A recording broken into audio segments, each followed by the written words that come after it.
नमस्कार दोस्तों, आपका MS भक्ति संसार चैनल में बहुत बहुत स्वागत है। दोस्तों, आज मैं आपको घरों के स्थान के बारे में बताना चाहता हूँ कि जे कुंडली के 12 भाव होते हैं जो मैंने नोट किए हुए हैं।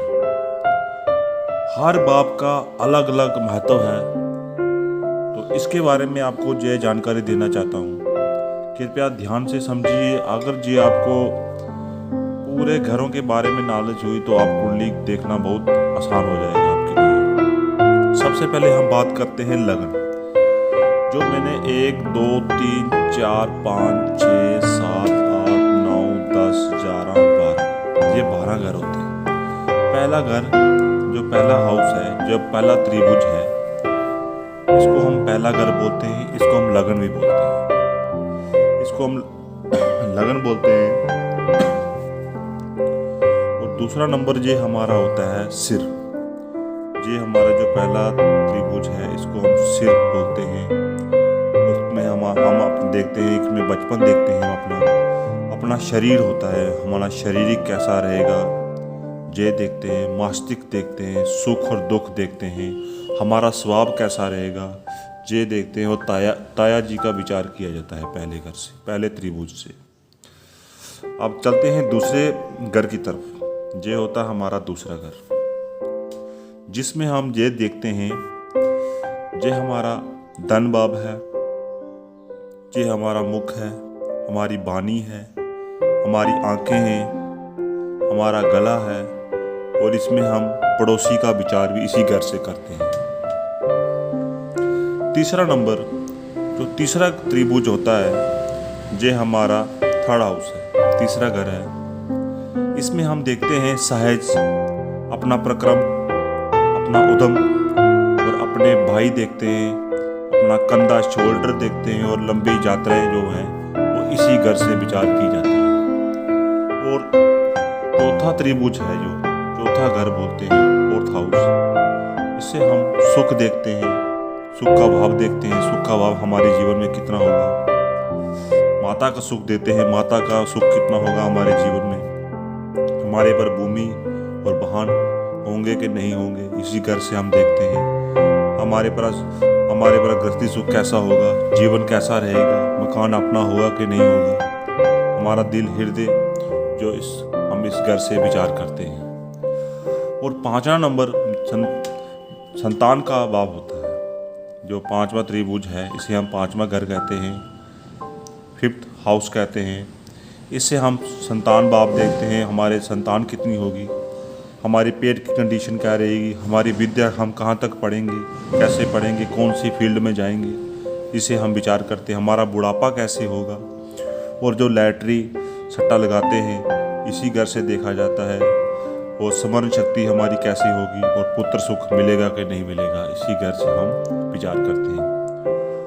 और जो छठा घर है हमारा, जो छठा त्रिभुज है, इसको हम छठा भाव कहते हैं और सिक्स हाउस कहते हैं। इसे हम रिपु देखते हैं, रोग देखते हैं, शारीरिक गठन देखते हैं, ऋण देखते हैं, दुश्मन शत्रु देखते हैं, मामा मौसी का विचार इसी घर से करते हैं, मुकदमा, कमर, छोटी नौकरी का विचार हम इसी घर से करते हैं। और अगले घर की तरफ हम बढ़ते हैं, जो सातवां हाउस है, सेवंथ हाउस, इसे हम विवाह का कार्य घर मानते हैं। इसे हम अपना विवाह देखते हैं, स्त्री देखते हैं कैसी होगी स्त्री, व्यापार कैसा होगा हमारा, भागीदारी देखते हैं, विदेश यात्रा। और तीसरा भाई का विचार भी इसी घर से किया जाता है। दोस्तों, अगले घर की तरफ हम बढ़ते हैं। इस त्रिभुज को हम 8th हाउस कहते हैं, 8वां घर कहते हैं।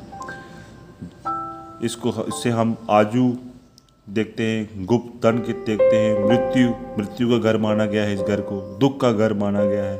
पिछले जन्म, पूरे जन्म का देखते हैं, ससुराल देखते हैं, और सिद्धियां देखते हैं, जो कोई सिद्धि वीट करता है, इसी घर से हम उसका विचार करते हैं। अगले घर की तरफ बढ़ते हैं दोस्तों। इसको हम 9th हाउस कहते हैं। 9th हाउस होता है हमारा भाग्य, हमारा पुण्य करने का घर, हमें तीर्थ करने का घर, हमारा धर्म स्थान, इसी से हम इन चीज़ों का विचार करते हैं। दोस्तों हम अगले गर्भ की तरफ बढ़ते हैं। इस त्रिभुज को हम 10th हाउस कहते हैं। इसमें हम कर्म देखते हैं, नौकरी देखते हैं, राजनीति देखते हैं, पिता का सुख देखते हैं, विदेश देखते हैं, विदेश का संबंध देखते हैं, सांस सरकारी नौकरी का विचार इसी घर से हम करते हैं। और दोस्तों हम अगले गर्भ की तरफ बढ़ते हैं। ये हमारा 11th हाउस है, 11वां भाव, जैसे हम लाभ का घर कहते हैं, बड़े भाई का घर कहते हैं, दाया कान और दामाद का इससे विचार किया जाता है, दामाद कैसा होगा और हमारा बैंक बैलेंस होगा वो कितना होगा कितना नहीं होगा, वो इसी घर से हम विचार करते हैं। अगले घर की तरफ बढ़ते हैं।